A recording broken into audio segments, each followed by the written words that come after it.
Hello বন্ধুরা, আমি রিয়া চলে এসেছি আজকে আরেকটি নতুন ভিডিও নিয়ে।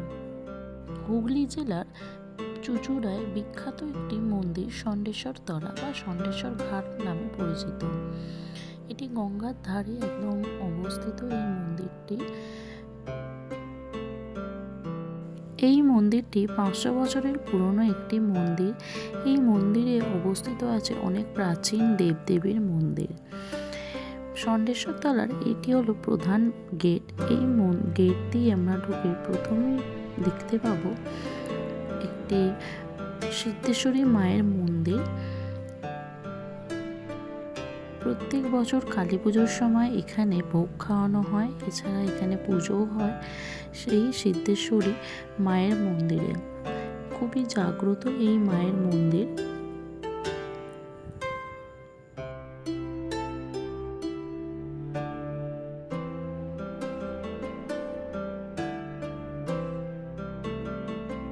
এরপর আমরা এই মন্দিরটি দেখতে পাচ্ছি। এটি হলো শ্রী শ্রী যোগদা দুর্গা মাতার মন্দির। 51 পীঠের একটি অবতার এখানে। এই মন্দিরটি খুবই জাগ্রত। তো তোমরা দেখো বন্ধুরা, মায়ের মুখটা খুবই সুন্দর লাগছে এখানে।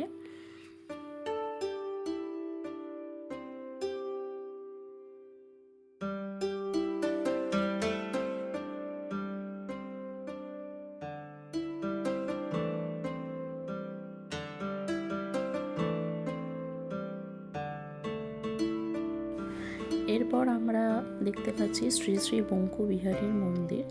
শ্রীকৃষ্ণের আরেক নাম হলো বঙ্কু বিহারী। এখানে শ্রীকৃষ্ণের সাথে রাধারানীও আছে। রাসের মেলা এখানে খুব সুন্দর বড়োভাবে হয়, রাস উৎসব। এরপর আমরা এখানে ষান্ডেশ্বর বাবার মন্দিরে চলে এসেছি। এখানে বাবা ভৈরবের মন্দির। এখানে মহাদেবকে শিলা রূপে পুজো করা হয়। এখানে আছে একটি ভোগের ঘর। এখানে প্রত্যেক পুজোর সময় এখানে ভোগ দান করা হয়। এই ষান্ডেশ্বর মন্দিরের জাগ্রত হলো এই ভৈরব বাবা। এখানে তোমরা দেখতে পাচ্ছ একটি ত্রিশূল রাখা আছে, আর এখানে শিলাকে সেই মহাদেব রূপে পুজো করা হয়। নীল পুজোর সময় এখানে প্রচুর ভক্তদের সমাগম হয়, এখানে প্রচুর ভিড় হয়। এখানে কিছু নিয়মাবলী সূচক সমস্ত কিছু দেওয়া আছে। তোমরা যারা যারা এখনো পর্যন্ত এই মন্দিরে আসোনি তারা অবশ্যই এই মন্দিরে এসো। চুঁচুড়া স্টেশন থেকে যে কোনো টোটো করে এখানে তোমরা চলে আসতে পারো এই ষান্ডেশ্বর তলা মন্দিরে। নীল পুজোর সময় এখানে 1 মাস ধরে মেলা চলে।